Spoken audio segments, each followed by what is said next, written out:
Actually, doesn't matter. It's a mono headset. It's all good. I also am curious. This is the first use of everything here, so I've never used these with anything. Fair enough. I have not used this table yet, but it also feels like we're very far away. It does feel like we're very far away. That's kind of why I like the headphones. Like it brings us together. It brings us closer together. And I also have to get used to switching myself. I'm also not going to be the person that like eats the mic. No, eat the mic. Like do it, because the closer you get to it, the clearer you are, right? The less room sound you get, whereas I get really farther away. You hear more, still hear me clearly, but it's more of the room, right? There's actually not that much room noise in here from like the Fernies. No. Which is cool. That's exactly where you're talking to, so that's all you need. Nice little slap back. Yeah.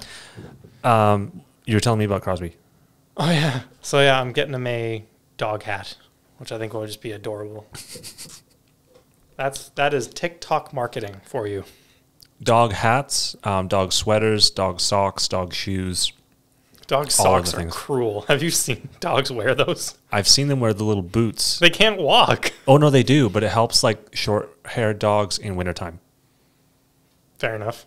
So that I have seen that, but I don't know if I've ever actually seen a dog keep all four on. No.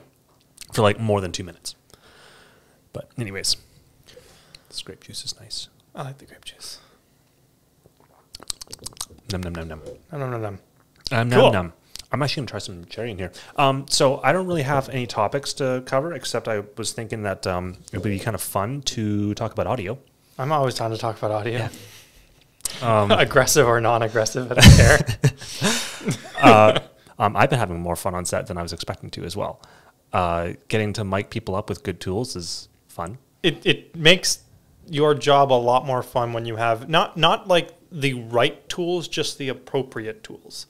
Mm-hmm. So it's like you can get away a lot with the tools that you have access to, just like a small little like the Rode video mics that you just plug into your phone. Like they work and stuff like that, but you're not gonna have a lot of fun doing it, and then you tend to just write it off. But then if you have like a proper lav mic with a good set of mounting tools and a good set of sticky tape, doesn't need to be super expensive. But if you have a good set of tools, it makes your job a lot more fun. And we're welcome. Welcome back after that little weird hiccup. That was odd. No, but like one of the craziest booming things I've ever done is at least location sound gigs. Just this year on Peachland, and booming from a boat to another boat. We're out in the middle of the ocean, and I'm sitting there with a freaking 18-foot pole, just being like, "Please don't break." I know you won't, but the fear is just there. How is it for like drifting? Like the boats like going further away or closer together? The boats were fairly close together. They had a marine technician on like just payroll, so the marine technician ended up knowing like film workflow and stuff like that, so they knew everything that they needed to do, and then we just anchored the boats with ropes. Okay. So the distance never really changed, and the shots are done the scenes for the shots are done in very chunked out pieces. So it's like instead of it being like these really long scenes where you have the potential to drift apart or someone make a mistake or whatever, they're just in smaller chunks. Oh, okay, yeah, that's manageable. As soon as you started telling me about like booming from one boat to another, I'm like, how did you not drift apart or drift too close? But if you're tied together with ropes, at least it won't go further. Yeah. But then when you get closer, you're just like cinching up that pole as quick as possible, then spreading it back out again to the same distance and back and forth. Yeah, no. Everyone's laved, so I would boom to where I needed to be and then pick them up there. So I wouldn't be like following them per se with the boom, because when you're that far away, you can only get so many people. So you focus on who the camera is currently focused on. If we're doing a shot, sorry, you're more focused on reality TV where I'm doing a lot of scripted stuff. So it's like we are now focused on those two characters. Okay, grab those two characters for like the medium shot. But now we're focused on this person for the close-up. Cool. Everyone else is laved. I'm just getting this one person. That's all I need to focus on, just get their performance. For the video, I a few times used audio from a different take for like a couple of words because there was like an overlap in the dialogue. They weren't always like perfectly spaced and not overlapping on each other's lines. So to get a nice clean take, I did use that a few times. But yeah, you're totally right. Like if the camera's on somebody, and they're both laved up, when the camera goes around for the overs, you can always take that audio and throw that on like the person out of frame. But yeah, you can grab different takes, or you can grab when we do their close-ups. If we never use that close-up or that line for that close-up, you can still use the audio from there on a different take.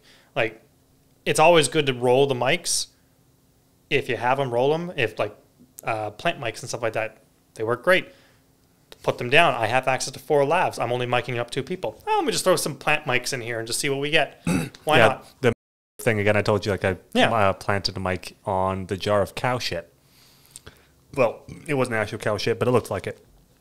It was his claimed oil. It was a good story. I quite liked it, actually. But you're not saying specifics about your project. The project I was talking about with the boats and stuff like that isn't live, but I'm not giving you specifics. I'm just telling you I've done that. So you've mic'd a jar of cow shit. Cool. It was fun because I had to keep on flipping it so that it was like on the non-camera side. But yeah, that was fun. I definitely liked doing the scripted stuff, like with Kelly and Matt, and that's fun. It's also fun doing the doc stuff as well. Yeah, like they both have their different challenges, but I don't think I could ever actually say like one is better than the other. They're just different. They have different challenges. I gotta say, if I were to pick one and only one, I would do the docu stuff. Really? Yeah. The unscripted, not knowing what you're doing a day is a lot better than, or in my mind, it's a lot more fun to do. The scripted stuff tends to be you're starting at 8 o'clock, you end at 10, and it's a full freaking day of stuff. It's planned to the shot number. You have 20 minutes on this shot, you have 30 minutes on this shot, you have an hour to light this one, it's planned out. You're doing these things that day, and it's very, very busy. Some people like that level of organization, but when you're out on doing docu stuff, you may roll for like 50 minutes that day total. Yeah, depending on what's going on. You could not really get anything that's useful. Yeah. You could be rained out or whatever, depending on what's going on. But it's very fun to do that. Like, I thoroughly enjoy not knowing what I'm doing going into work. It adds that level of excitement. When I was doing stuff for the History Channel, we came in, we're going to Vancouver. Shit. Okay, I have everything I need. Let's go. And we're up and gone on Vancouver, and we're making the story up as we go along, and no matter what we're doing back and forth and stuff like that, the production coordinator is organizing hotels on the way to Vancouver. We're getting there. We have no idea what the hell we're doing, but we're figuring it out as we go along, right? I like the organized chaos, or just chaos. It's a lot more fun than the scripted stuff. Again, scripted stuff is great. You know what you're doing every day. I just prefer the unscripted stuff. Yeah, I feel like it's definitely depending on your personality as to which one you're going to gel with more. Yeah, like it's fun not knowing what you're doing. I just would not want to be the person who has to construct a story. No. From that. That would be quite the headache. Although I have done that a lot, just like made a story from a bunch of footage and like, hey, make a thing from the stuff you shot. That was actually how I started doing video editing, was I just started shooting shit. And after a while, I'm like, I should probably make this into something. So I just like, hey, what did someone else do? They made a flashy sizzle reel or something. By the way, you have these little springs. Yeah, I noticed. We are a pro podcast. Squirrel. Yeah, it's fun though, like learning stuff on the fly and just making stuff up. Yeah. But after you've done that, you kind of get tired of it pretty quickly. I don't know of anyone who's gone and done like scripted narrative and just longed to have a shit show and went the other direction, like in the reverse order that most other people go. I don't know of very many of anyone. Yeah, I can understand that. Just in like, I like being able to have a creative freedom to what I do. Scripted stuff doesn't really give me that creative freedom. You still have to know your shit. You still have to be able to be like, mic this person this way. Don't get out of phase audio. Like, it's still very much technical, but being able to look at a scene and being like, how am I going to do this? And just split second decisions. Cause you guys don't get that many. Like, you've been on set enough now that you know that it's like you don't have a lot of time to figure shit out. A lot of things are done in 1 or 2 takes, and more often than not, just capture the best performance possible within those 1 or 2 shots. Yeah, and every time you actually have to do anything, they're like, how long do you need? And if you're not familiar with what they're asking, you're like, just give me a sec. They're like, no. How many seconds or minutes do you need? Yeah. Because there's 30 other people here on set with us, and they're all on no. They now need they need to make decisions as to what to do with this time while you're fixing the most urgent problem. Yeah.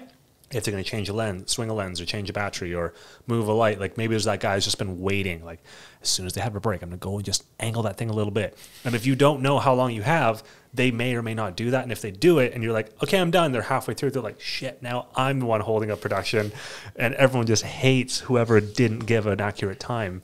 And that's the other thing is you have to know how long everything takes. Yes. Which is scary. Sometimes, I'll give you a quick example. I had a card malfunction. You're aware of this because I called you in a panic. Yes. But was it both of them or is it just one? It was both of them. That's so weird. So I had a card malfunction on set, and the recorder, and this is where it's important to know your gear and how it should behave. So I was on set, and I pressed the record button, and I noticed the file name is T2.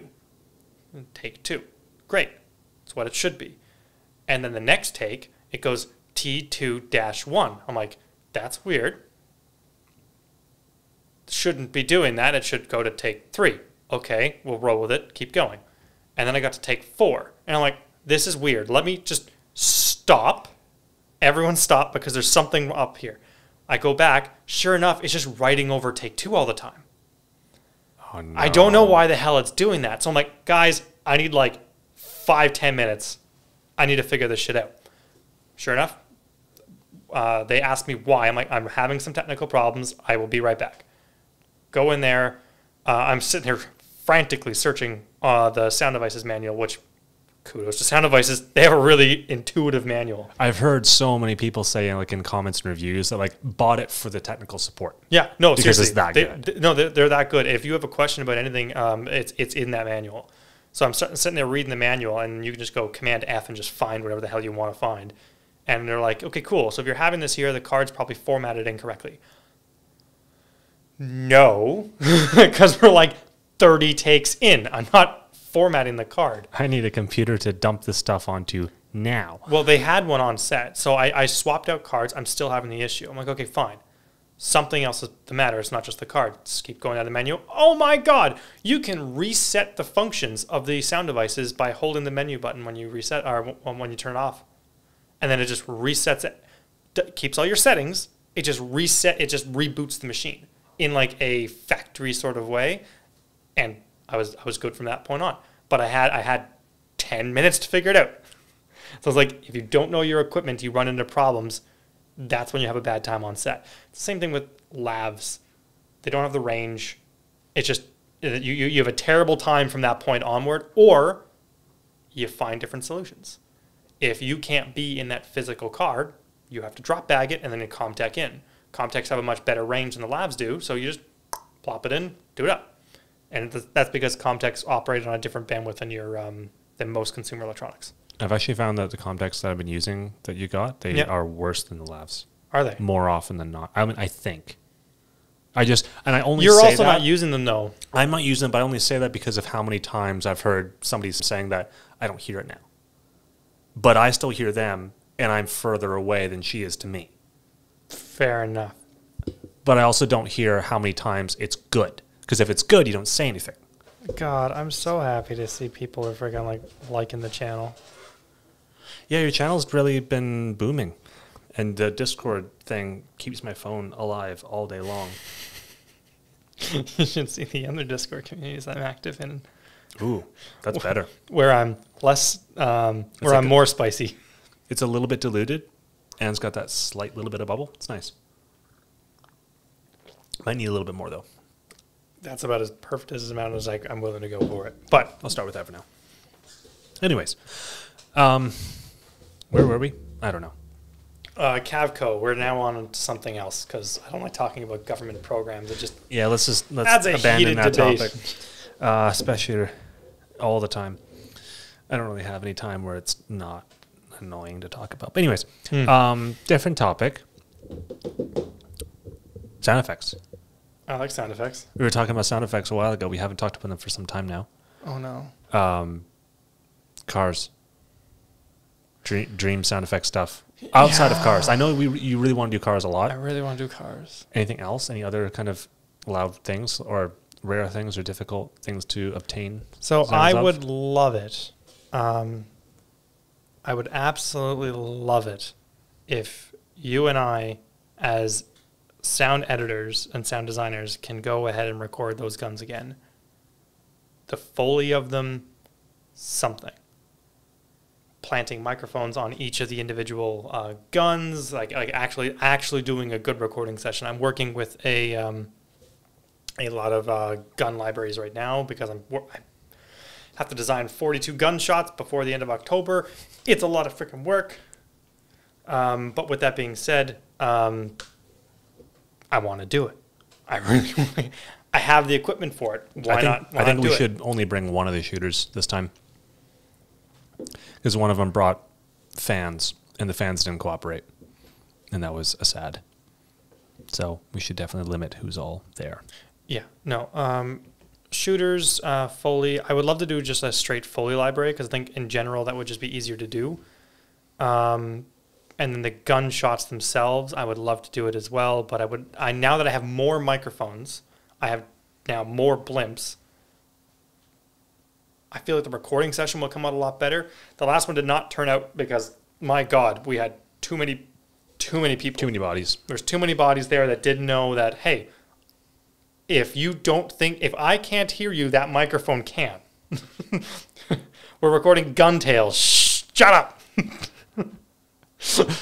Yeah, children should not be present when recording. Don't get me wrong, though. I know it was fun. It was very fun. I definitely want to do it again. I think that place and the time with like winter was awesome. Just lessons learned, and there was a creek by like lessons learned. We know what we're looking for next time and stuff like that, and we'll make it happen. But I would love to go out and get some Foley of those guns. How many blimps are ideal?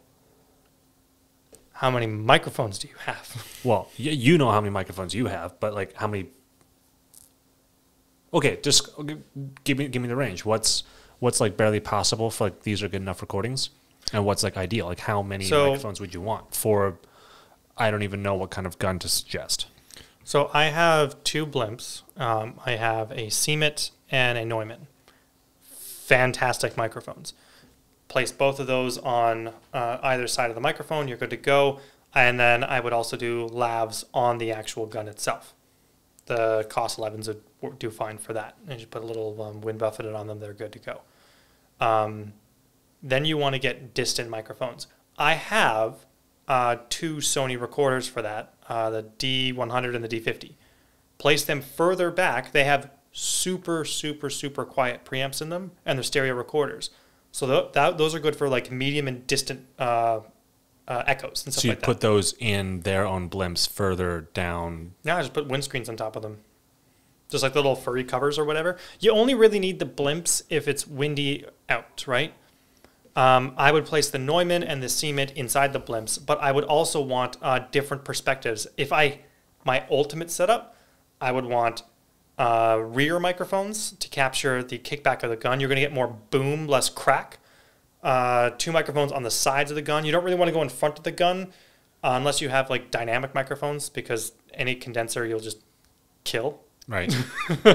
But yeah, two dynamics here, two sides and two backs. That's 6 blimps total, and then distant mics. If you have distant blimp mics, do distant blimp mics. If you have the stereo recorders, do the stereo recorders. But you want a lot of channels is what you really are looking for. That makes sense. Yeah, I suppose so. Do you ever use anything other than shotguns? Yeah. Oh, yeah. I mean, clearly, I suppose if you're using a dynamic like this, kind of a mic, these things, by the way, these would be awesome for recording those. Yeah, it just depends on the how loud of a sound it can look. These ones, these, like, you can't break. Okay. Like, they're stupid tough. Fair enough. So yeah, they would be pretty close to the gunmen. Yeah, no, like I would want to do it. I want to go back out and do it. He sent me a few emails like saying, "Hey, we should do the gun Foley thing." I'm like, "Yes, please, for the love of God, let's do it." I'm trying to schedule a time. You're not available. I'm not available. Then I forget, and then I'm like, I have too much shit on the go. if you want to do it, please just keep poking me. Like, I will eventually say yes. Are you saying this like to me or to the other guy? To you. Let's go. Don't know. Oh my God. What was the other thing I wanted to tell you? Here's a random thought. You ever tried putting a microphone like up in the sky hanging from like a balloon? No. I don't know. Because that would be silent, unlike a drone. It would be. But you could just, like, you could tether it to the ground and just suspend a microphone. You need one hell of a balloon. Well, you can get as many helium balloons as you need. Bring like a big tank out and just keep on stacking more and more balloons on until it's... So the problem you're going to have with the balloons is the balloons hitting each other. You would need a big one singular balloon. There'd be ways around that. But I mean, like, would that be... I don't really know what that sounds like because I've never heard that I know of. I've never gotten a microphone to suspend itself up in the sky looking down at like a gun or something like... Like a boom? Well, not that high. I'm thinking like 100 feet up. Oh! Like crazy high up. Yeah. There is a video out there of some guy who's done that with the world's largest boom pole. It is stupid. Oh, of course there is. Yeah, it is so cool. It does work. But does it sound good though? Ish. Again, depends on the mic you have on there. He was doing it with a long-range shotgun, so the shotgun was like this big, in a blimp that was like ridiculously big. So he just stood there with the boom pole like this, and he has another guy with a ladder holding the boom up top because it is that freaking big. Like the pole is, can't tell you the height. I'll show you the video after, or you'll link it in the description. I don't care. It's a cool video. But yeah, he was just talking to show the demonstration that the further away this microphone gets, you can still get usable sound out of it. But keep in mind, he's pointing it straight down, whereas if you point it like this or like this, you're going to get everything behind you too. So careful where you point your mic. This is a shotgun with like that super specifically pointed one. Yeah, it's the one that's got like that amount of like it is tight. It is tight. By the way, that's the outside people. Yeah, I thought so. Yeah, we're in a garage, by the way. No worries. Yeah, just get a big sound blanket there. You're done. I've actually got some, keep on going to the wrong camera. I've got like a couple of like little L brackets up there to like hang up like a photography backdrop. So I have like 3 backgrounds. That works.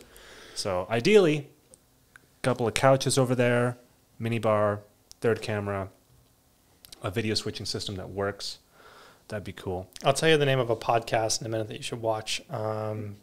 You won't agree with what they say, which is fine. You don't have to, but watch it specifically for the way they have their podcast set up. It's like they're one of the best podcasts on YouTube, but they just talk about really controversial shit. I'm like, okay, fair enough. What's it called? You're gonna edit this out, right? Oh, you can tell me it afterwards. You can text me or whatever. I don't care. There's actually a podcast that I started watching a little bit of. It's called Hotboxing. And okay, yeah. I don't remember the one guy's name, which is unfortunate because he's a really good host. But it's him and Mike Tyson bringing on guests. Yeah. And my first one that I watched, oh my God, it was so good. Do you know who Joey Diaz is? Yeah. So Joey Diaz and Mike Tyson going on and on, just blah, blah, blah, blah, blah. Because they're like within 3 years of each other. Yeah. And they grew up in a very similar area. And so their differences in how they like grew up and saw life was crazy, but they also had a lot of crossover. Okay. It was so entertaining. And anytime Joey Diaz starts talking, it's just incredible. Or it's tremendous, as he might say. You ever heard any of his fart stories? No, I haven't. Oh my God. I'll tell you like the condensed version of one of them. It was so funny. He was in school. They were on a school bus. And he's got like one of those, like, I don't know if this is a shit or a fart. Yeah. I'm going to risk it. And it was such a bad fart that everyone just rushes to the windows. It was so bad, the cheerleaders in front of him were crying. And then he's like, oh no, I got another one. And he lets that one go too. And he hears one of the teachers in the front of the bus go, oh my God, he's changed flavors. It was so good. I could not stop laughing. I've told that story to like 10 people now, but oh God, only Joey guys, Diaz, Oh, there's the Your Mom's House podcast where he tells a story that I won't get into because I can't tell it properly for starters. Fair enough. But he ends up banging his drug counselor who has like a wooden leg. It's a hell of a story. But anyways, yeah, there's some really good podcasts out there. But it seems like more often than not, there's certain people that I just keep on gravitating towards. And it doesn't matter where they are. Yeah. If they're on there, I'm going to enjoy it. Yeah. And then through that, find these other different places. And like, I wonder if they do other stuff as well. And then I find out this whole other podcast. I don't really care who the guest is. It's really, really good. It's got a good host or whatever. So I'm actually curious about the one that you're telling me about. I will send it to you, yeah. And I'd love to know what you think of the podcast. Quality of the podcast is like top tier. Like it is really, really, really good podcast. But yeah. They will say some things I don't think you'll agree with. But that's fine though. Just watch it. It's fun. Well, the Hotbox one is cool because like it's all in black and white. Oh yeah, no, I have seen that podcast. Yeah, and I just haven't seen that one that you orange mentioned. Like border stuff around it too, which is kind of cool. So I'm trying that out here with the little blue border. Yeah, and I got my red lights and yeah, I don't know. I'm just having fun in here. Really, that's all. That's all you need to do. That is all that I'm doing. Wrong camera. There we go. Turn on, you mother son of my bitches. It doesn't want to do it, eh? It's just not as quick. Oh, okay. I know what your problem is already. With this? You have it hooked into an extension cable. You can't do that. But I have to. I know, but you can't. But I have to. I know, but you can't. It was specifically written in the manual. This has to be plugged directly into your computer, no hubs or extension cords. It's plugged into an extension cable that's plugged into a hub. My computer's only USB-C. It is plugged into an extension cable. It's plugged both the things you're not supposed to do. All of the things. It's still working, but it is struggling. That would be why. Because it's bus powered. Yes, it's bus powered, but it's got its own thing. There's nothing else in that. It's just the one. I bet you any money if you unplugged it from the extension cord and just did it into the adapter or whatever, it would work. I know that means you have to move the computer, but I bet you it will work. Yeah, that's a problem. Yeah, that was one of my reasons why I was selling it, because I'm just like, I am running out of USB ports on my computer. Okay, well, that was one thing. But hey, if it's working, it's working. If it's struggling to work, it's struggling to work, but it's fine. It's sort of working. If I mash stuff enough. It worked. It's getting slower though. Like the longer that we go, the more like that's strictly because it's trying to transmit power through the cable, right? I wonder if I just turned off more of the buttons. I wonder if that would help it. Maybe, I don't know. Because then it would just be drawing less power to power fewer screens. I was going to try and max this thing out every single time, but I don't know if I will be doing that now. Or just like, move the computer closer. There's also that problem. You can also, not have the computer 20 feet away. See, if I go about that, I'm probably going to be redoing everything in here, and at that point, actually will make the computer unnecessary. Which if you swapped the Stream Deck and the computer, would it reach? You mean the Rode? Yeah. Rodecaster? I bet you any money that cable is long enough that it would reach. It probably would, but the problem then is I got a cable going straight across here, and that's ugly.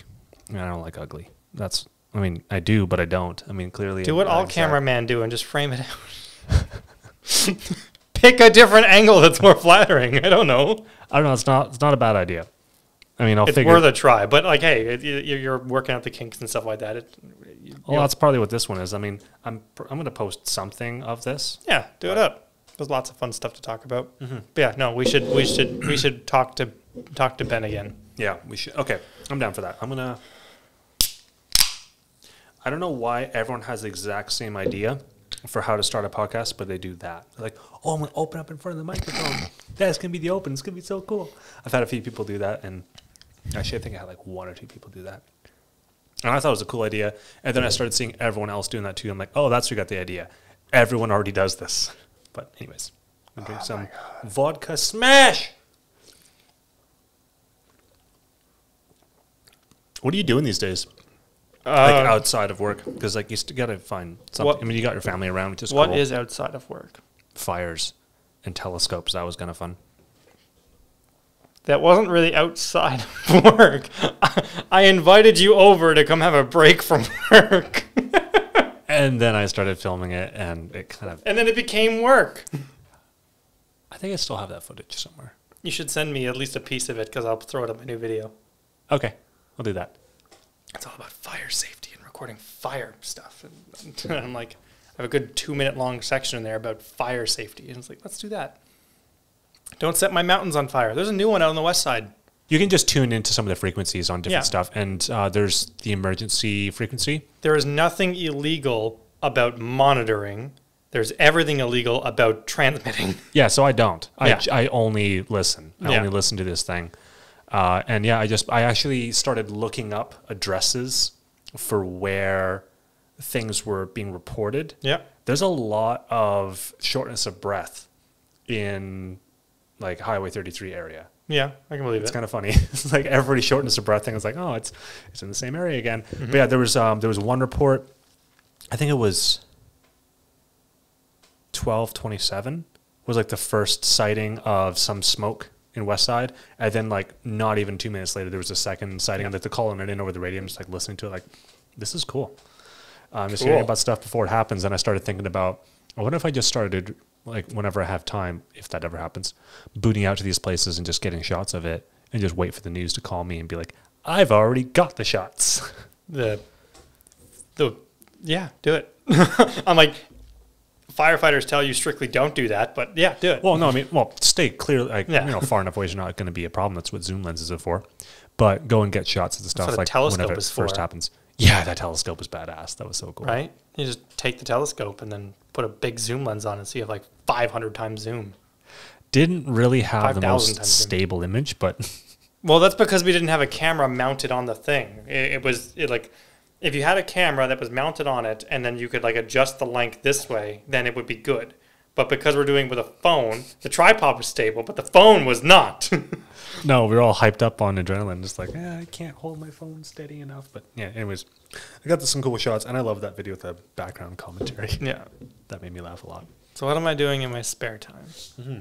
Well, I'm outfitting my yard tomorrow with grass, turf, whatever you want to call it, the artificial stuff. Turds.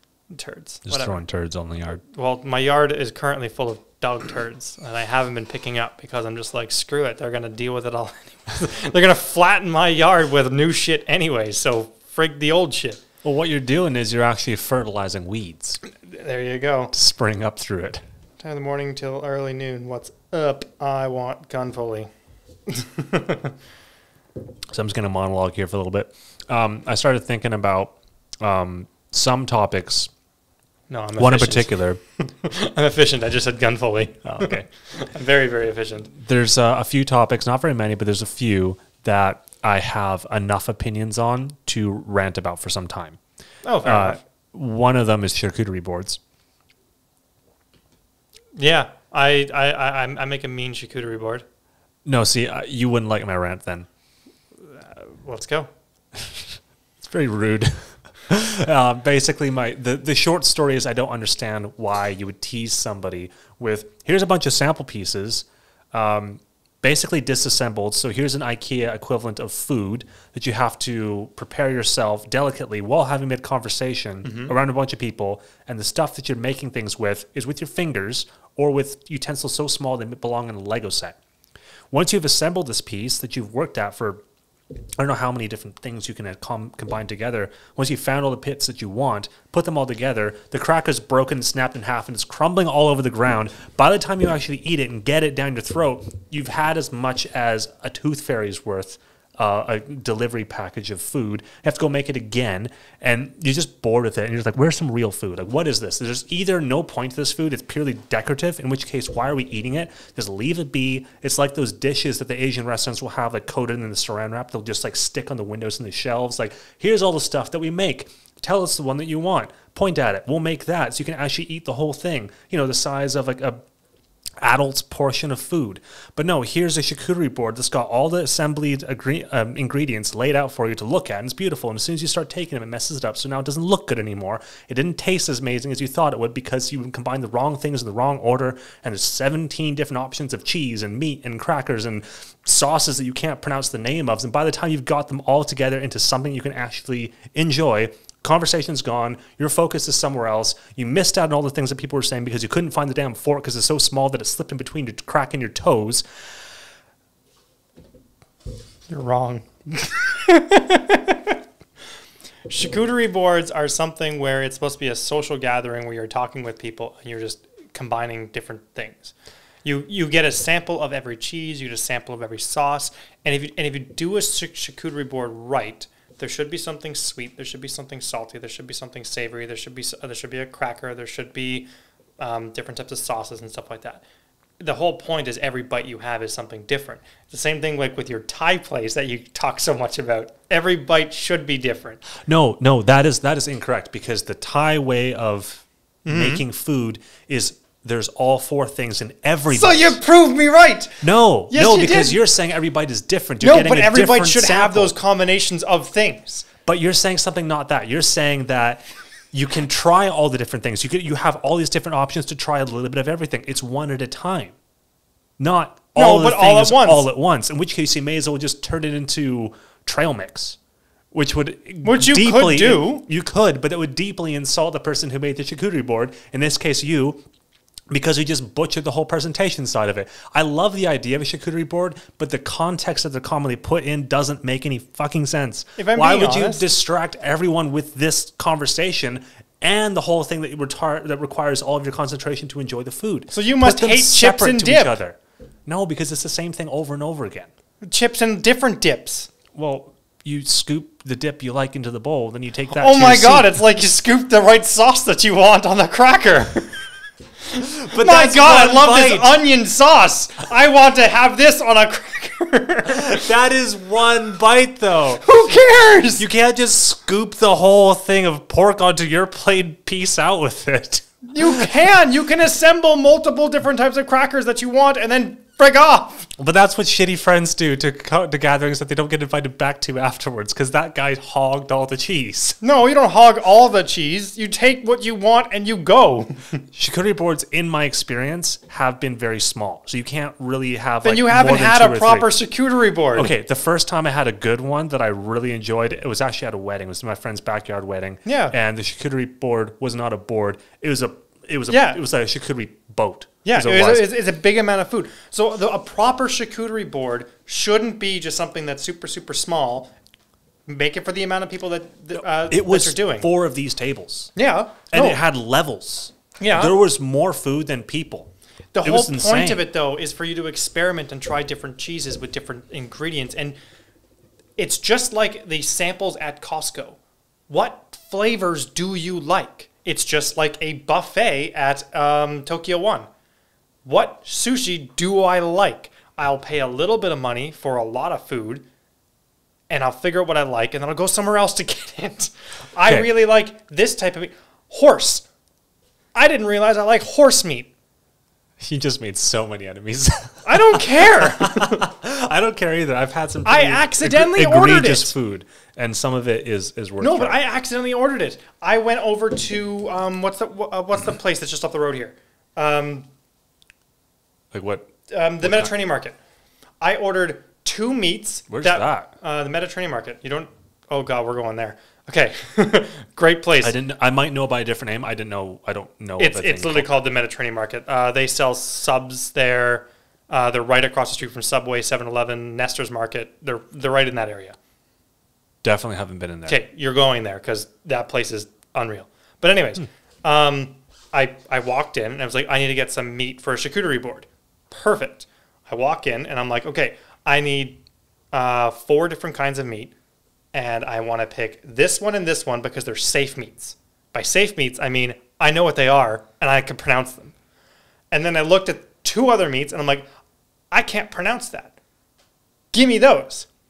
The guy walks in and was like, oh, that's really cool. It's like, what? It's like, most people don't order this. Like, Okay. Shouldn't be telling me that when I'm buying something from you.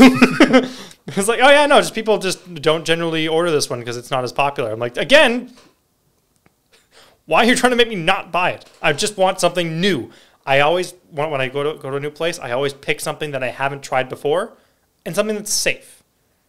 So I get a new experience every time I go somewhere, whether or not they do fish and chips or they do a different type of calamari or whatever. I want something new every time I go to a new place.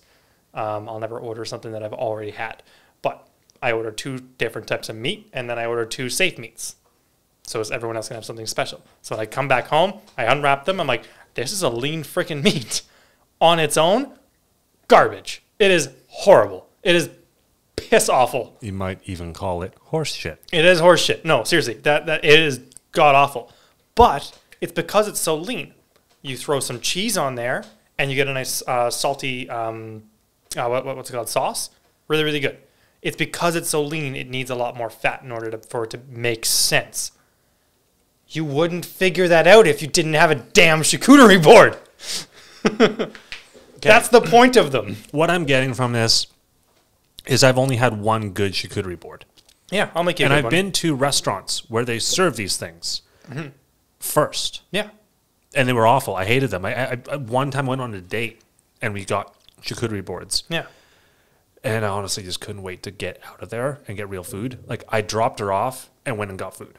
Yeah, fair enough. Because I was just so unimpressed with, like, it was a fun time. Yeah. But I didn't know. That was like my first time having a charcuterie board. It was not impressive. It wasn't great. Pleasant conversation. You're also looking for the quality of the food, right? Like I just didn't know what it was supposed to be. Yeah. That's the other thing. It's like if you go to a wine tasting, but you're expecting to get sloshed, you're not going to be enjoying it. No, your expectations are expecting to taste things. So my expectations were never set. I had no meter. Yeah.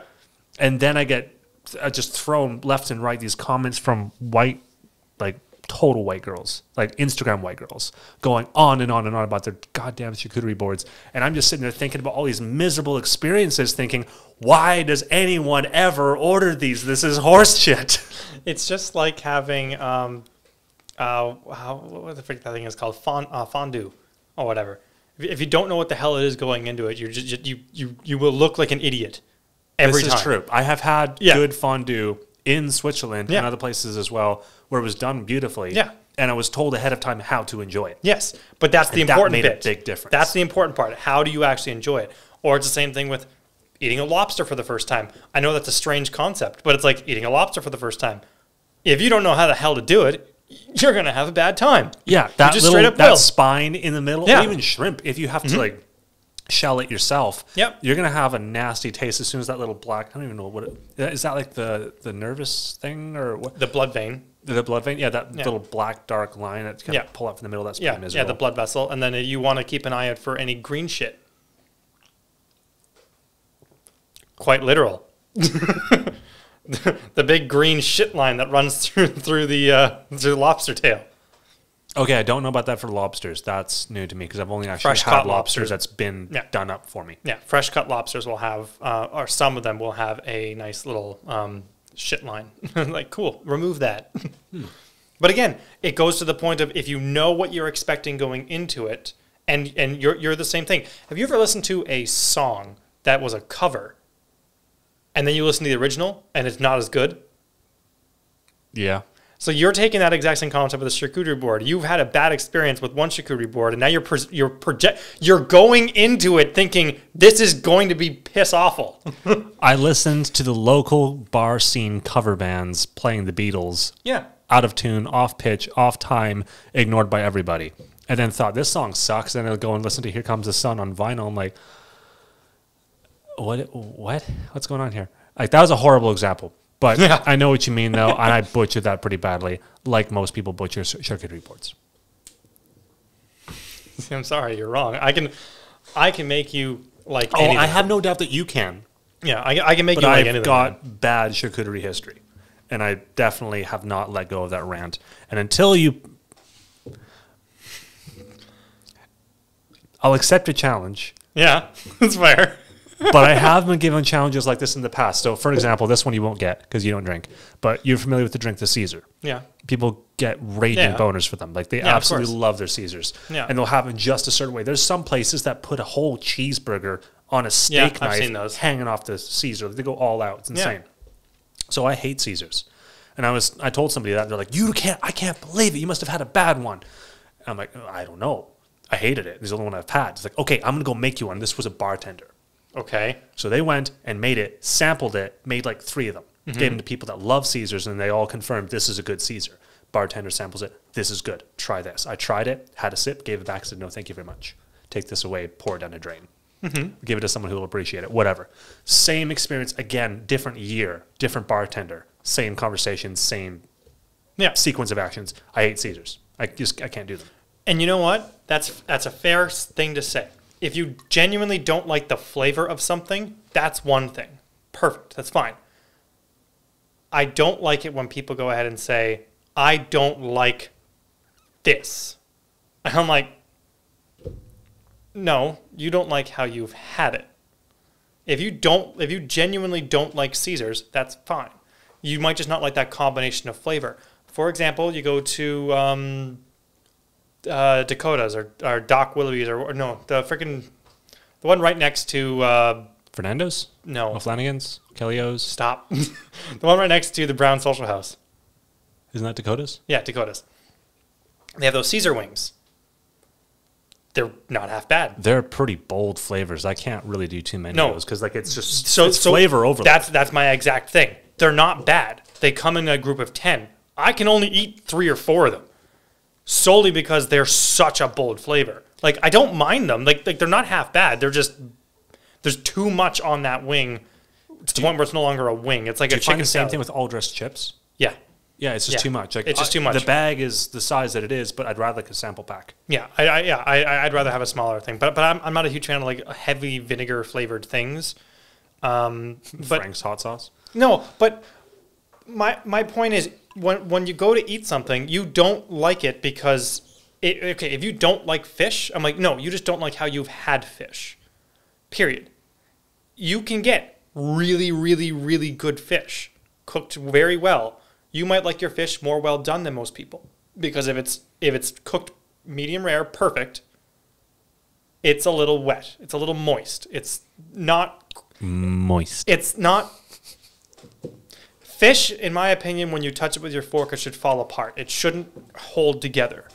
When you touch a fish with a fork, like the individual lines should separate pretty easily. That's a perfectly cooked fish. Some people don't like that because it has a weird texture. I'm the same way with mushrooms. I don't like mushrooms. I will always say that. I don't like the texture of mushrooms. You could probably safely say that you don't like mushrooms because, by and large, what people are going to do with mushrooms is going to fall into the category of the way you don't like them. But you do like them done the right way, but most people don't know how to do that or they don't do that themselves. No, exactly. I love the flavor of mushrooms. I just don't like the texture of mushrooms. I went over to the teppanyaki place down the road. Right in front of the Landmark buildings. It's a brand new spot. You might not have heard of it. No. Is it like the new Landmark buildings that they just put up? No, it's like just past the bridge. Anyways, it's like high-end food. Guy goes ahead and brings out fresh shrimp and cooks them right on this big freaking grill. I want one for my kitchen. But anyways, Is it like that massive upside-down wok thing? No. It's like the round. It looks like this. No, it just looks like a big table. It's just a grill, but it's a flat top grill. Cool. It's freaking cool. Anyways, he cooked oyster mushrooms. I'm like, I don't think I'm going to like that, but I always go into it open-minded. I don't think I'm going to like it, but I'm going to give it a shot. Fucking delicious. Loved every bit of it. Cooked right. My grandmother did the same thing. We took her out to the teppanyaki place. I don't like bok choy. I'm like, you don't like how you've had it because I guarantee you've had it overcooked. Guarantee you. If you don't know what you're doing with bok choy, it's overcooked every freaking time. Guy cooks it, tried it. It was her favorite part of the whole meal, or at least the favorite veggie part of the whole meal. It was delicious. It's all in how you have it. If it's done right, and if the chef or the person it treats the ingredients with respect, you'll have a good time with it every time. See, I'm so uncouth and not civilized. I'm not really certain what image I'm supposed to have in my brain when you say bok choy. It's like baby lettuce. I can pull up a picture of it. Like Brussels sprouts? Those look like mini heads of cabbage.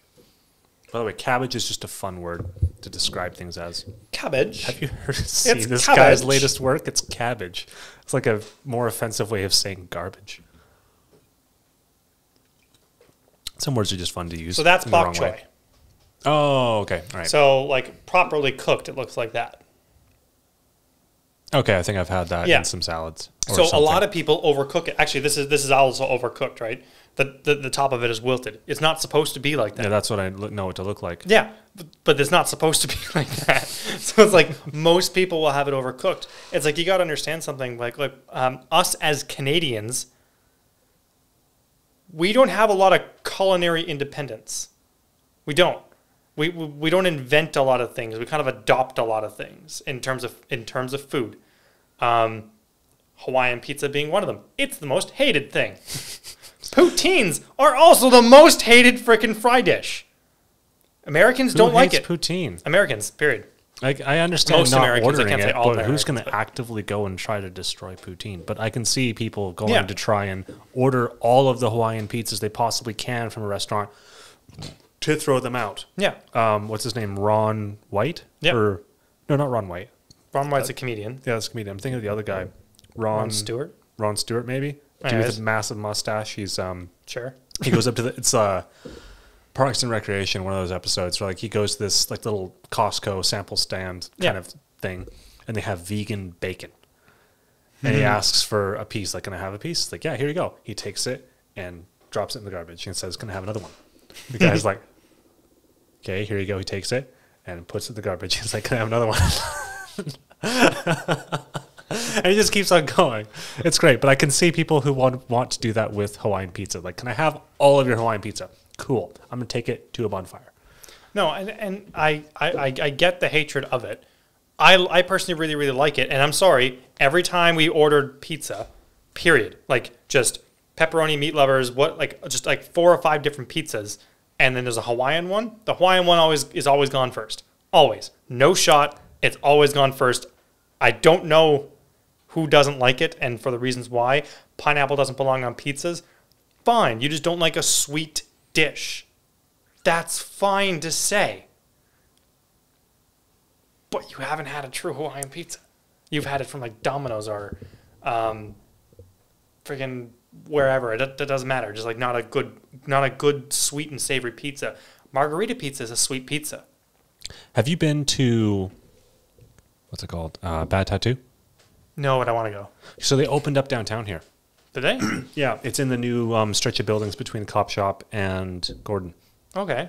And like more than half of them are now residential, but they have, what do they call them? I think they just call them like the weird pizzas. For a little while, they definitely didn't have it licensed, but they had a Rick and Morty pizza, which had, it had full-on dinosaur-shaped chicken nuggets on the pizza. It was so good. I couldn't believe how delicious it was. And then like in true like portal gun style, there's like this green sauce, like in a big spiral. But one of their more longer living pizzas that are in like the weird section is the black and blue, which is blackberry sauce and blue cheese. Okay. It's good. Yeah, I bet. It's weirdly good. So again, it's like it's not a matter of you don't like things. It's just a matter of you don't like how you've had things. You can like whatever the hell you want. I got a cousin of mine who doesn't like a lot of things. And she's like, I don't like pie. Like, you don't know. That's not accurate. Even shepherd's pie? Right? I was like, that's not accurate. Not really pie. I'm like, no, but I'm like, that's not accurate to say. It's like, you can't say you don't like pie. Like, no, I just don't like all pies. I don't like them. I'm like, okay, fine, whatever.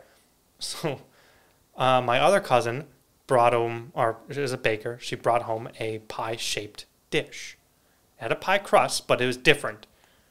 Put it down, took one bite of it, and then she's not eating the crust. That's the part that she doesn't like about the pie. And she doesn't also like the pie filling, but the filling was in this was more or less it's only the filling with the crust. You know what I hate most about cars is not just the outside. I also hate the inside. Yeah, no, but like she doesn't like the inside of the pie, but this pie was more like cake. On like the filling was more cake, and the exterior was some sort of crust. By the way, grab more juice if you want. Oh, I'm going to. But it was some sort of crust. So she didn't like. She was picking off everything but the crust. And we asked her, like, why don't why are you not why? It's like, well, it's because I don't like pie crust. I'm like, it's crushed Oreos. You had that mindset of I don't like this going into it, and then you're just not gonna like it. You just won't, because you have that mindset. I won't like it, ergo I'm just going to ignore it, and I don't like it. Same thing. I had another cousin who doesn't like calamari. Specifically, she didn't like squid. Fine. We had ordered some calamari. It came on the thing, and it had the squid tentacles. No, I'm not going to eat that. I don't like squid. Fine. Go to another restaurant, order calamari. It comes out as rings. No, but it comes out as rings. Does not come out as the tentacles. This is the first time she's heard the word calamari. The other one said squid.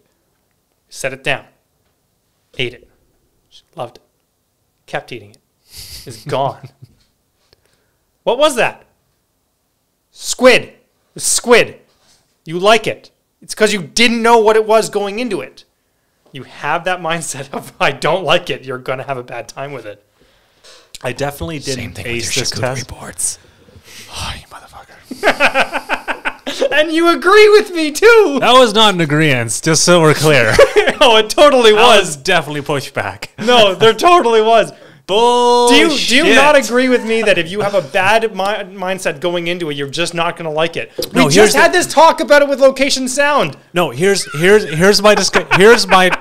rebuttal. Go. My continuous, ever reinforced rebuttal is what it is. The idea behind it does not mix well with where it commonly is found. Mm-hmm. It doesn't mix well in socializing circles because it's so non-compatible to have your mouth exploring flavors while talking. You can't be focusing on what the food is like and be engaged in conversation. Is that not what a wine tasting is? No, because you're all enjoying the same flavor at the same time intentionally as someone has described what you're about to taste instead of you choose your own adventure. It's like trying to have a book club on specific chapters in a choose your own adventure series. No. You might all be in different fucking books. Some of you might Nathan, hate cheese you have to and be try this combination of stuff because it's so good. But that doesn't sound like a charcuterie board. That sounds like a dictatorship in the kitchen, and fuck that. No, what dictatorship in the kitchen? You're all sitting there trying new things. You'd be like, man, this cheese goes really well with that meat. You have to try that. That's the point of a charcuterie board. That's the whole point of it. No.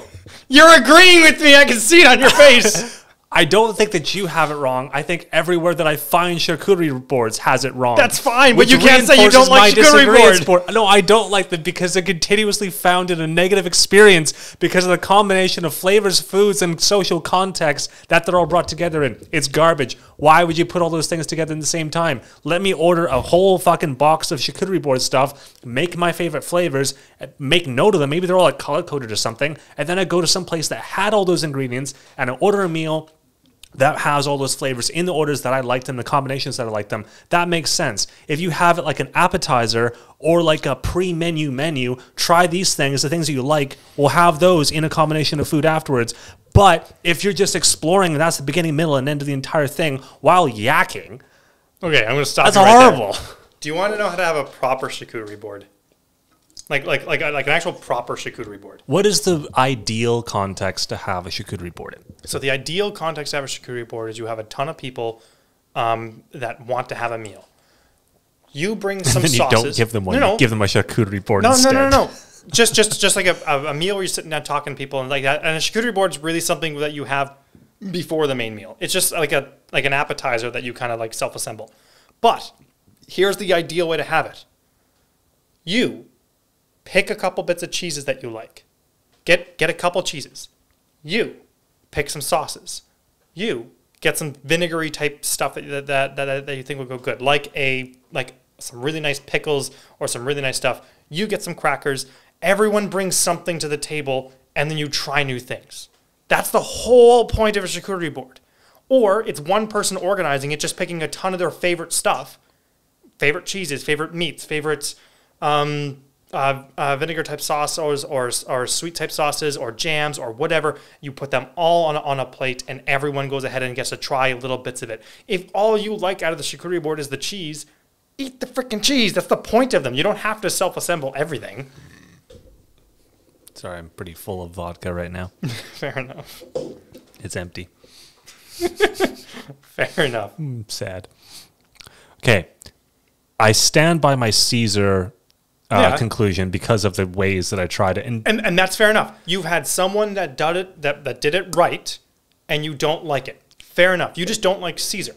That's fine to say. For someone who says they don't like Caesar dressing, I'm like, is the only thing you've had that creamy shit on the counter? Like the Mott's creamy Caesar or whatever? Oh, like the salad dressing you can get from the superstore? Yeah. That stuff doesn't even deserve the same name. No, it doesn't. Have you tried the stuff in that glass bottle, the Okanagan stuff? No. Oh my God, that is proper Caesar. It's a Caesar that you have to shake because it separates. Okay, that's good. The stuff that's like even peanut butter. Mm-hmm. Peanut butter should level out and separate in the jar. Okay, I think we've gone into a crazy tangent here. I'm gonna take out the headphones for a quick second and pour some more juice and want some more bubbly again. Sure. Oh my God. Yeah, grapes grown from the backyard. Not too bad. Fertilized once with fish poo.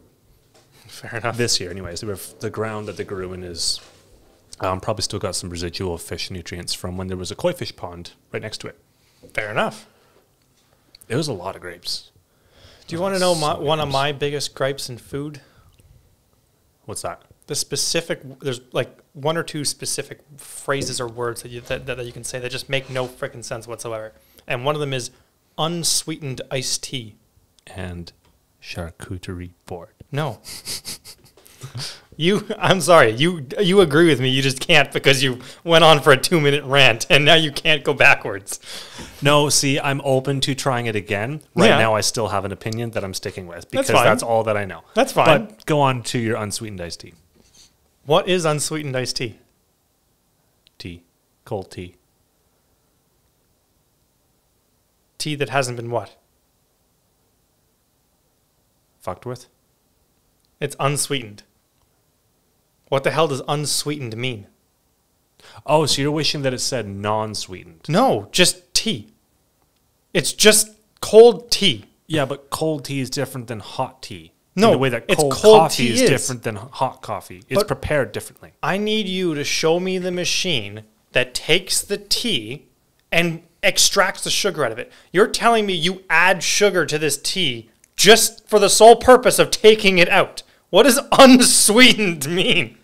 Maybe it just rolls off the tongue better than non-sweetened. Cold tea. I would like some cold tea. Or iced tea.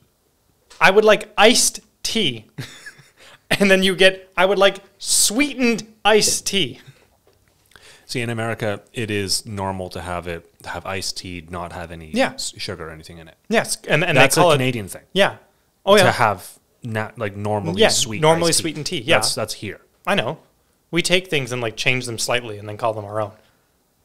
I really hate to call these guys out. Tam Tams or whatever the hell that new Mexican place that's opened. Mm-hmm. Really good, by the way. I actually do enjoy it. It's not real Mexican food though. It is definitely Canadianized Mexican food. No, Becca and I went there and we enjoyed the food. But she's been to Mexico with her Mexican friends who took her to all the places they say foreigners don't go. Yeah. And she went to all of those places and didn't go to any of the touristic places. Yeah, that's so she's had real Mexican food living in a Mexican house for several weeks. Yeah. Went there. She's like, this isn't Mexican, but it's good. Yeah. No, it is good food. It's just not authentic Mexican, which is fine to do. If you want a really good place to go, Cube de Soleil. Fantastic place. Is that here? Yeah, it's authentic Cuban. They have Canadianized dishes in there, but anything that says Cuban style is authentic Cuban. It's really, really good. They're one of the best breakfast spots that you can find. And where are they again? Up by One Water Street. They are okay. So they're up in that little plaza, but they're also moving into that One Water Street building when they open. Okay, yeah, I haven't actually been to any of those restaurants. I've heard some really good stuff about a few of them. I feel like mostly breakfast things. Yeah. By the way, are you a big breakfast guy? No. It takes a lot for me to like a breakfast. I genuinely don't eat until about 12 or 1. If I'm eating breakfast, I want it to be like the size of a farm. Like I want more sausages than plate, like at least 3 eggs.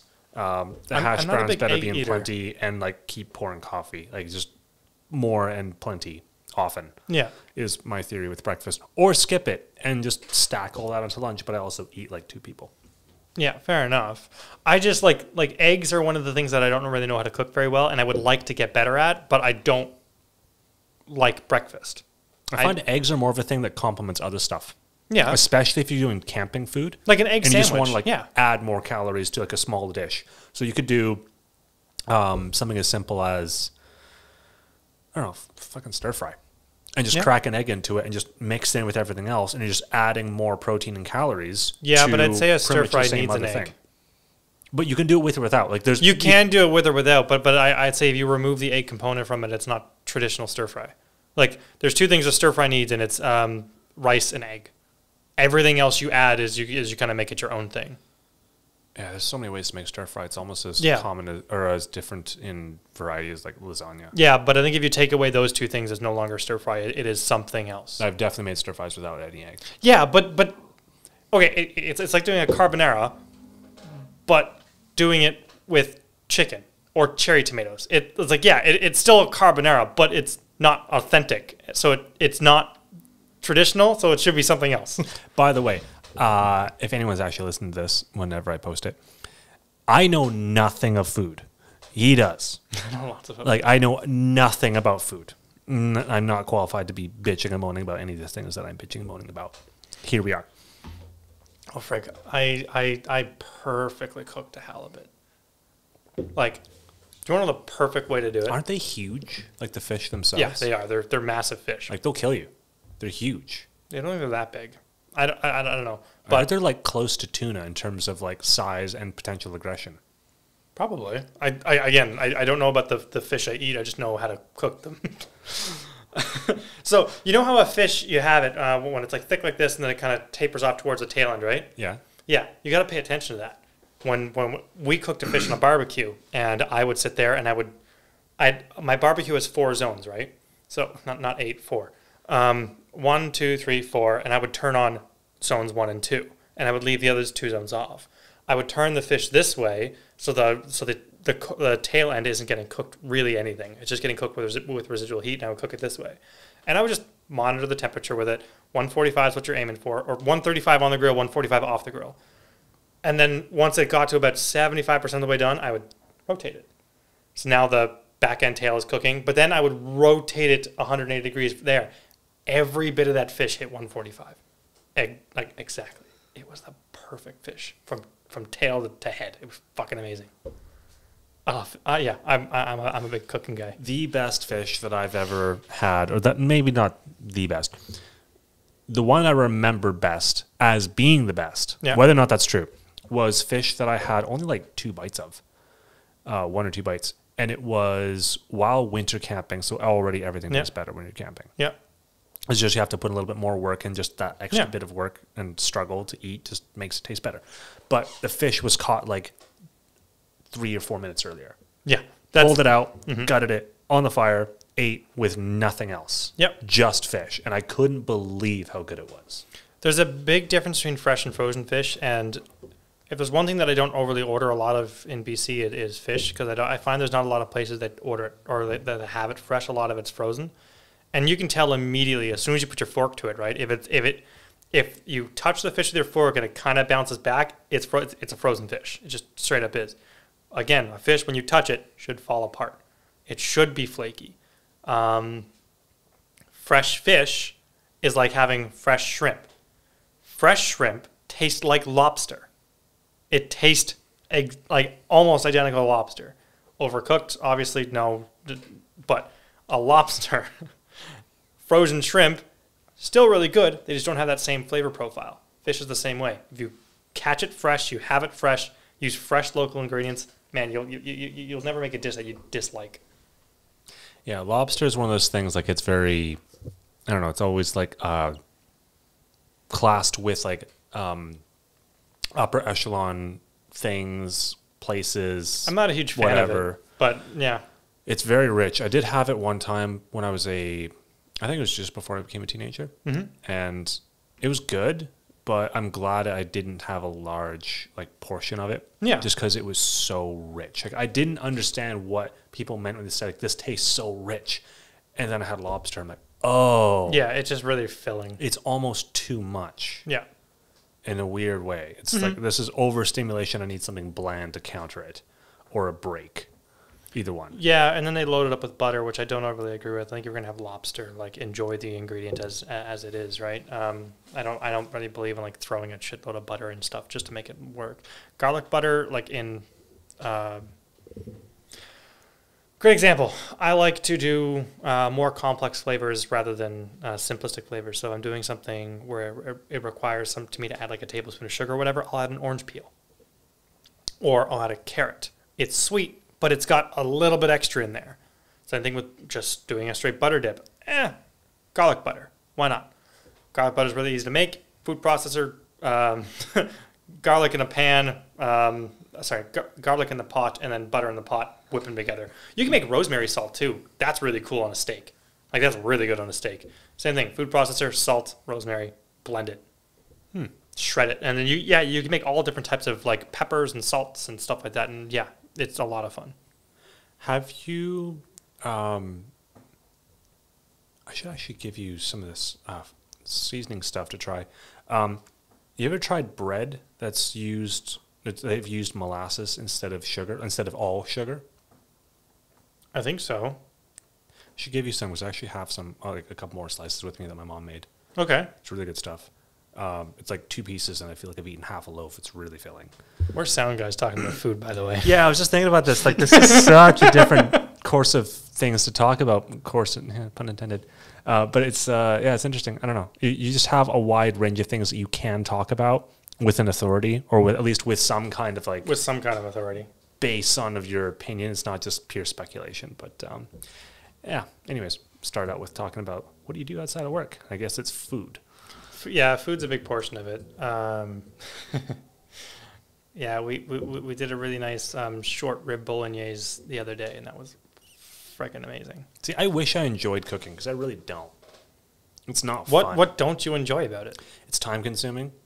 It doesn't have to be, though. It doesn't have to be, but it ends up being whenever I do it. So I look at how much time they tell me like to estimate this much time. I've never once done it in less than double that. So I'm just slow. Here's a quick thing. So that just makes me frustrated. Short ribs bolognese. We fed 16 people. This was post-COVID, not 2 weeks ago, or not 4 days ago. It was post-COVID, because there's not a lot of 16 people over. Anyways, big freaking pot. 2 parts onion, 1 part carrot, 1 part celery. Cut them up into like bite-sized chunks, throw them in the freaking thing, and fry them up. Put them in a vegetable. Take a big freaking pot, put it in there, throw a shitload of cut tomatoes on top of it, and then throw your ribs on top. Throw it in the oven. 135, leave it for 4 or 5 hours, you're done. Bam. Takes like 15 minutes. And then in 4 hours' time, you have a beautiful freaking dish. Go down to the market and buy some fresh pasta. Boil some water. It takes literally, and I shit you not, 3 minutes to cook it. Bam, you're done. So there's definitely mental blocks in the way of me cooking as well, because I have to devote attention to it. Yeah. And that takes away from me doing anything else. Mm-hmm. And I definitely have forgotten things that I'm not accustomed to doing, like looking after plants. I don't know how these grapes survived, but somew they did. I straight up just told, I have the same problem at my house. I'm like, let them die. I left with the hose running. Okay, I haven't done that. Like, I was out of town. Hose is still running. Oh, fuck. You don't pay for water, do you? I didn't think so. No, there's things I don't often think about them. And so the rare times that I do need to think about them, that muscle's not there. Yeah. And so if I'm going to be doing it, it's trying something that you're just not used to. It's uncomfortable. So I just don't enjoy it. Yeah. Although rarely do I cook things that turn out badly. Yeah, fair enough. My house had the same problem with the plants. My grandmother really, really likes the plants and stuff like that. I'm like, no, I straight up, like, you're taking care of them. If you don't, they will die. I will neglect them. There's a reason why I'm getting artificial turf in my front yard. I don't want to fucking take care of it. I don't have time to. I will forget to water the damn plants. We've had like 16 basil plants because I do want fresh herbs. Can't fucking take care of them. Just get rid of it. Gone. You need automated watering systems. So that is the next Those step things are to cool. look at. My uncle has one. Same thing. It looks great. But I don't do live plants at this point in my life just because I'm so busy and I can't devote the mental attention to them in order to properly take care of them. I have the project me and you are working on. I have the project that me and Hawk are working on ×2. I have the project that me and Matt are working on. And then I have my own big project that I'm working on, plus organizing people at my home, plus dealing with an Airbnb. Like, I have like 3 companies on the go, plus all that other crap. It's like, oh yeah, I don't have the time to dedicate to just water, or sorry, I have the time to dedicate to watering the plants. I don't have the mental capacity to then do it. And care. Yeah, it's like, I'm sorry, I just don't. If you don't take care of it, they will die. Like, I will just let them die. No, it's a good understanding to have. I think I've been having too much grape juice. It's sitting with me funny. It's very sweet. It's very sweet, yes. And it's almost like I brought a bag of cherries one time on like a road trip thing. Oh man, no, I'm sorry. If I ever have a bag of cherries or a box of fruit, I will eat it till they're gone. See, that's the problem. Is the guy who I was co-pilot, he was driving, he was telling me like, man, just careful with those, like pace yourself. No. Because one time he didn't on like a cross-country trip. Yeah. And just shitting through the eye of a needle. Yeah. I don't give a shit. I don't care at all. I will machine these into my mouth. Just 1, 2, 3, and I'll keep that pace till they're gone. Straight up. I do not have a filter. I started that. Yeah. About 10 in is when he told me this story of him basically fertilizing the roadside in Manitoba. Oh my God. And I was like, oh, okay. Because I don't know if you do much camping or not, but one thing I've discovered that I do not enjoy about camping is pooping. I don't like pooping in the woods. It's not my favorite thing. I know people who, like, they'll save up when they have, like, an off-roading trip going to poop in the woods. They love it. It's like, why? Not me. Why is this so enjoyable for you? Somehow, they're just like, no, it's just like, it's fun. Like, I prefer to just go and do that, like, out in nature. And I'm like, no, thank you. There's no process.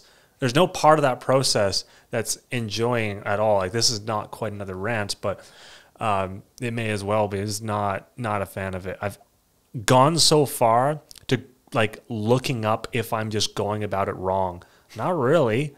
It's just not something that's fun for me. But I know people, like, they're all about it. They love shitting in the woods. No, I'd that's rather fair. be a bear. That's fair. My uncle can attest to this, though. He had ordered 3 times 4, so 12. Yeah, 12. He had 12 pounds of cherries.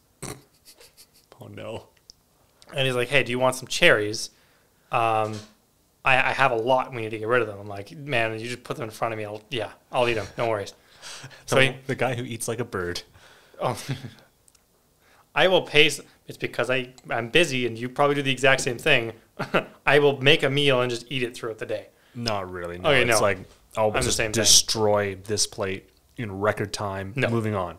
Oh yeah, that's right. Because you're used to on set work. But either way, we sat down with this big box of cherries, and I'm like, "Do you have a cherry pitter?" He's like, "Yeah." He's like, "You're not just gonna eat them?" I'm like, no. And I sat there and just started pitting cherries, and I didn't start eating them. I just started pitting them, and pitting them, and pitting them, and pitting them. I pitted all 3 pounds of cherries, all 3 of them, and then I just started slaughtering them. Because there's nothing for me there's nothing to slow me down at that point. There's 1, 2, 3, 4. I had, it's just like, bam, done. I ate 3 pounds of cherries in one sitting. It's like and I was fine. Nature's one attempt to try and pace you. Yeah. And I was like, no, fuck it. Fuck that. Gone. Goodbye. Yeah, 3 pounds of cherries gone in a record time, too. Like, I felt great. How many hours until you came out of the bathroom? None. No, like seriously, I was perfectly Just fine. fire hose the wall and away we go. No, my wall's got a new coat of paint, but we're good to go. Oh man, that's another Joey Diaz projectile shitting. Shat against the fence, and his neighbor came out and thought it was a bear. As he put it, it looked like someone got their head shot off. Oh fuck! Yeah, no, I do very, very well with fruit. Oh, fucking hate that. So back on the note of Ben, I think we can manage something. Are you able to record here? I can't bring some camera lenses out of the house without some new rules. So it was the same thing that I was saying earlier that you're going to cut or that you have cut out. Yeah. So do I need to cut this bit out too? No, because I'm not going to say anything. Oh, okay. Are you okay to go there? Yeah, sure. Yeah. Sunday with some camera lenses. That'd be fun. This is going to be a lot of fun. We're going to bring all the recording equipment and get some sick sounds. And this is something that I'm confident that I can bang, clatter, shatter. No, like this is something that I'm confident that we can cut together and make something like super professional out of, and then like actually sell it.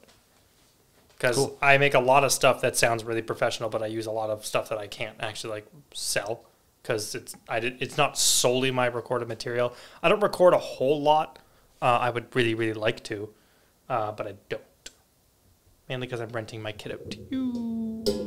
Which I need to give back to you, by the way. It's been with me just hanging out for a while now. Yeah, but I trust you with it. I'm not overly using it, and I was going to leave it with you for like 2 weeks when I was going down to Nova Scotia, and then, new restrictions come out. Yeah, every once in a while I just try to go over and just dust a little bit. No, it's fine. You got it. The dead cat looks after itself. When are you going out on set again? Next week. I'm really hoping I have the wingman for you by then. That'd be cool. I don't think it's going to be here on time. They said it'll be here by the end of or they'll get new ones in at the end of the month, and B&H won't ship to Canada for whatever reason. Can think of some acronyms for B&H, but I won't say them. Sponsorship. Oh, that was an idea that I had. There's all these podcasts where they do ad reads, and my favorite ad reads are the ones where they just literally do not give a fuck. They're reading it verbatim the way that it's written. No apologies for anything that's like missaid or misread or whatever. It's like, no, this is what I'm going to do. So here's my idea. Oh, no. Ad read bullshit products from non-existent companies. You have seen WandaVision. No. You have to, because that's in there. Is it? Yeah. No, I haven't seen any of it. It is great. I have seen the meme, though, which is, here's all the red superheroes. It's Wanda and Daredevil. Yeah. And here's all the superheroes that have lost their vision. So I've just, all I know is that somebody dies, but I have not seen any of it. But anyway, so what first idea that came to mind is like a bullshit ad was left-handed sea wrenches. Both metric and imperial sized. I think you should, and if you're gonna do it, you have to go all out on it. Like it'll film a little bit to it. Oh, it'll be like it'll just be like a rant, like we're gonna hold for these sponsors. Have you ever been looking around for that 10 millimeter that you can't seem to find? We have a solution for you, but there's a caveat. Are you left-handed and also trying to look around for your 10 millimeter socket wrench? We've got you covered here too. We have left-handed and right-handed. The right-handed for $2.99, the left-handed for $3.99. Only now at a special price for $349.99. Come now, you can get your own set. We got imperial, we got metric, we got all the different sizes you could ever think of. We got oversized, undersized, everything in between, Lego sized. They're all here. Come on down with a free product. What's the thing called? Free product sample with our discount code, coupon code. Put in the code of the last 4 digits of your credit card, and we'll give it to you for the same price or something like that. I don't know. I'll come up with something better than that.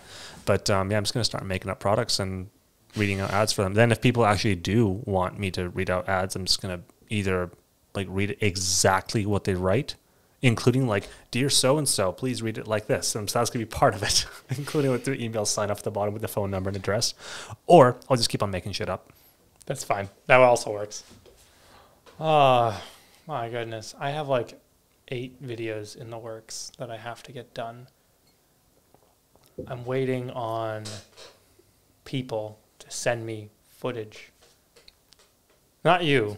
Not you specifically. I'm waiting on a few people to send me footage. I'm just like, come on. I have like them done. I'm just waiting on your part. And then I'm also... Oh, those ones. Like the collaboration ones? Yeah. And then I'm working on a new gun video. Weird. Yeah, like colon. I'm also working on a new gun video. A gun sound design. Yeah, a new gun sound design video because that's the current project that I'm working on and I'm already making all the content for it. So it's like half the work to do it. I'm like, this is sweet.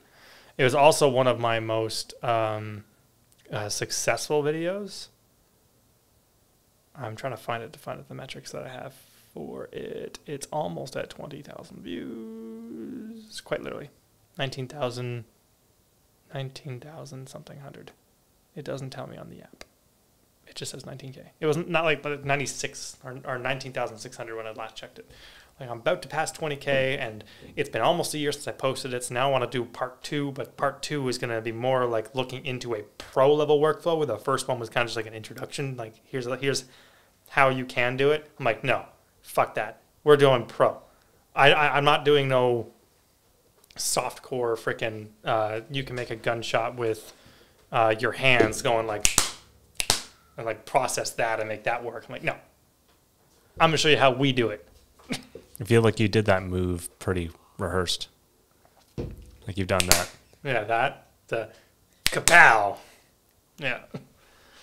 Yeah, I've definitely done some of that. Let's end it. Yeah, I'm sound. Okay, cool. Sound, down, whatever. I try to say down wrong.